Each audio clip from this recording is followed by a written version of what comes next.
on it. There's like two distinct points, like the first Michigan game and the second. What do you credit the 6 weeks between there and the steps you guys have taken to?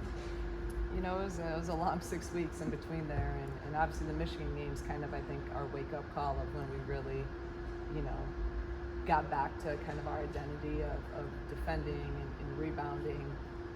And I thought that it really taught us a lesson. So even in between there, though, there were still some tight games and some hard losses and tough losses, but I think it got us back on track to more our identity and who we were. And then obviously the other night, I thought it was the best 40 minutes we've played all year on both ends of the floor, from tip to the final buzzer. You know, we were locked in, we defended, we scored. So we've come a long ways in you know, that time period, and it looks like two completely different teams, really, from when I was watching the film of that to, you know, to watching the film of our last game again. Sounds like Adalia really took that first one fairly personally and did a little trash talking in practice. What do you see from her from like an energy standpoint to carry into that, and just maybe the contagious effect? Her energy was unbelievable. I mean, from start to finish, that was the best even in her time here, is the best I've seen her play. In terms of her defense and her winning every 50-50 ball, she was everywhere. And then, you know, she scored, but her defense and energy, and it was just contagious. It's great. If she plays, and if she can play with that energy, I've said it multiple times, she's our X factor, and we're a completely different team. So it was really fun to watch her. And yeah, we need that juice, we need that energy every game. What do you think led to keeping Michigan off the glass? Because I know that was a big emphasis, and didn't do it the first game, but I thought you actually out-rebounded them offensive end. Yeah, I was pretty adamant that, you know, I told the team multiple times in our prep with them is rebounding was number one. They do such a good job of rebounding and scoring off them and or getting kick-out threes. So, you know, give our players all the credit. It was number one key, and they went out there and they executed it. And from 1 through 5 on the floor, we all rebounded. Everyone did their job of boxing out, finding bodies, and holding them to one and done. So then we were able to get out and play at the pace that we wanted to play at, which I think really set the tone for the entire game. Just kind of, you referenced it the other day, but going into February, feeling like you're playing your best basketball, you know, do you have a conversation with your team about what's kind of ahead in this month, or what does that kind of look like for you? You know, it's really just been about day by day, and even more so than last year, where we were in a different position, and you know, you kind of knew that there's postseason there at this point last year. But right now, it's about staying locked into how can we be the best we can be today, because literally every game matters for us, and it always does. But you can't get ahead of yourself. Like every team in this conference is capable of beating you if you don't bring your best. And obviously we got a big week coming up this week, so our focus is just on that. It's you know, how can we prepare today for Purdue the best that we can possibly prepare. KB kind of referenced just rhythm, feeling like, you know, it took a little bit for this team to find its rhythm.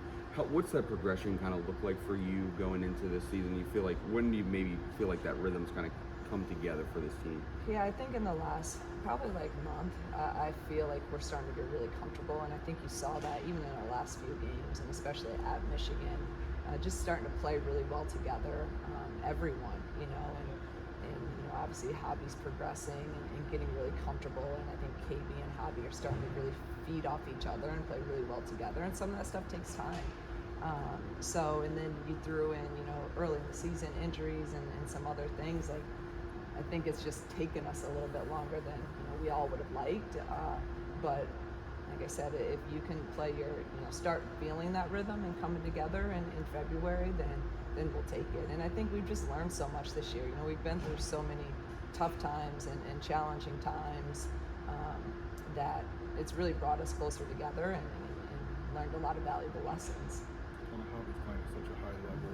What's been the impact? Is it like just being in the starting lineup? Is she somebody who drives better than that? Like, what's been her impact since kind of being inserted there? I just think a lot of this, I think, just takes time, especially with transfers. You know, you want it all to click right away, but it takes time to understand and again, get in the rhythm, get an understanding. You know, early on, for me, it was more defensive with her. And now she's defending at a high level. She knows my expectations, our expectations, handling ball screens. I mean, she's done an unbelievable job of that, and how she's moving right now is, a lot better than even 2 months ago. So, but credit her, she's worked, she's continued to put the time in, she's in here nonstop, getting workouts in, getting extra work in, watching film, and now, you're kind of seeing all of that we knew when we brought her here. We knew this is what she was capable of, and now she's playing just so well. And we need her to continue to do that. So I think a lot of it's just time and experience. When you're helping someone who has 4 years of experience at a totally different place, like what's important for you guys as a coaching staff to understand and help her understand this progression of comfort, and it can't just be a light switch? Well, that's the hard part, right? I think because she wants, we want it. We both want the same thing. We want it to happen like that. And she's used to doing things a certain way. Defensively, often everything. I mean, from top to bottom. So I think it just takes some patience, and sometimes, neither of us want to be that patient with it, but, we conversations, and always she's telling me what she thinks, I tell her what I think, and whether we agree or not on those things, right? Like, we all want the same thing, and again, I give her all the credit of continuing to work and trust the process, which is really hard at times for again, players and coaches as well. But again, we're seeing kind of the benefits of all of that work, and some of the frustrations early on. Now, she's doing what, again, I knew she could do all along, and what she knew she could do all along. What are the keys against Purdue? Transition first. They really want to score in that first 8 seconds. So they do a really good job of that. And they're similar to really the last 2 teams we played, where they have an inside player, but then they have really good shooters on the perimeter. So we've got to be able to defend the 3-point line, which we did a really good job at Michigan. So I think the progression of playing Minnesota, Michigan, and now Purdue, a lot of similarities, which will hopefully, help us in our defensive game plan at Purdue. And then they just play so well at home. It's like the men. They have a great environment. It's a great, Mackey Arena gets loud. They have great crowds, and they're playing. I mean, it's night and day difference of how they shoot, how they play, in Mackey as opposed to on the road. So we know this is going to be a really tough test. Are these schematically different too when they're at home, or is it just they're more comfortable? I think it's confidence, and they're doing similar stuff. They're just making shots there, and just have that the comfort of home. Mm-hmm. So we got to go like at Michigan. It's going to be really important for us to come out and win that first battle, which we won. We were up 10 in the first 5-minute battle at Michigan, and if we, that's going to be really key, I think, especially when you're on the road to come out strong. What's it like as a coach to kind of watch Gretchen thrive in this new role that she's been asked to do, maybe just because of Jay's injury, for no other reason? The thing is, I knew she was fully capable, and I think I told you guys this. I knew I was like, I got to get her more minutes. Just because I know at any time I just feel like she can go off. Like, I feel like, and she's missing some of those threes right now, and like I feel like every time she shoots it, it's going in. So to see her just get more confident and kind of having to go through something, but she's not making a ton of mistakes. That's the thing. Like, as a freshman, being out there, big games, playing 20-some minutes a game, she's really not making a ton of mistakes, which is awesome to see. And it's fun as a coach to see someone that you had high expectations for, knew what she's capable of recruiting her, and now being able to come out as a freshman and get to showcase some of that. Just what great experience for her, for her career going forward. This is really, really good experience. And shoot, she's having to guard some of the best players these past few games, and she's done a pretty good job of it in the league and in the country. It seems like we spent so many months talking about Kendall's ability to step out and shoot. She looks really, really comfortable. Like, what's that a credit to, and what's that do for you guys when she's just effortlessly in so? It's been huge. I think it's the biggest game changer for us, and she's been capable of that. I just think, again, she's in a flow. She has a lot of confidence in her shot right now. Her and Javi both, they don't hesitate. If they're open, it's going up.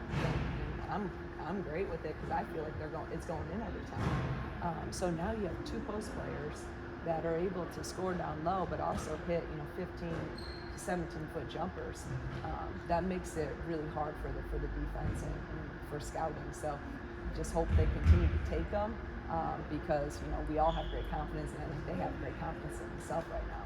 You just kind of referenced earlier about Dahlia's personality, that, you know, what does that kind of do for the team, just that energy that she brings? And maybe is that something your better Dayton teams also had, a player like that could make that kind of impact? Yeah, I think every great team needs a player like that, and a player or two like that. And you know, it's just when she's like that, and sometimes, you know, she kind of goes up and down, but against Michigan, it was all out 40 minutes, the best version of a Dahlia that you can get. And when she does that, we're really, really good. It just spreads. You know, when someone's flying around, you know, diving, skying up for rebounds, playing just incredible defense, our other players feed off that.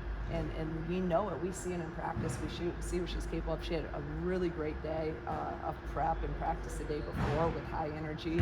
So it's about with her, and what we talked about last year a lot is consistently doing that and sustaining that energy level, which is not easy to do. But if she does that, and when she makes the choice to do that, you know, she's an elite player, and we're a hell of a lot better team. Knowing Barry like you do and that whole big family, like, her getting McDonald's All-American, I know you thought she was great no matter what, Yeah. but was that important? Did you sense that was important to her, and what that means for her going forward? You know, she's so humble and just so even keel. Like, I don't think that she even thought that, you know, she was gonna get that, but I know it was important to her. I mean, anyone, that's such a great honor. It's so hard to get. You're talking about everyone in the country to be, you know, a select few. So I'm just so happy for her, because just how she is, being so humble, you know, and not wanting kind of the spotlight in a lot of those things, and knowing her work ethic and all the time she's put into it. It just couldn't have happened to a better person, and so happy and excited that, you know, she's part of our family, and can't wait to get her here, and just super proud of her, and like I said, happy for her and her whole family. What's that mean for you guys to have Illinois mentioned and associated in that game? I think it's, you know, it's really important, to be honest, and I think, you know, you're looking at recruiting and winning some of these recruiting battles that, you know, only being here, you know, not even 2 years yet, to win some of the battles with some other, you know, elite programs that, you know, we're competing with, and now to win one of them, you know, it says that we're going in the right direction. Now we need to continue to recruit at that level and win some of those other battles, but I think Barry kind of sets the tone of, hey, like, you know, we believe in Illinois, we believe in what they're doing, and I had options to go anywhere really in the country, and I decided to come here, and we need more people like her to believe that and want to join that, you know, and kind of build, like I've been saying, build your own legacy and start something that, you know, hasn't been done ever. So I think that, you know, hopefully she's the first of many in our time here. Everybody good? Thank you guys.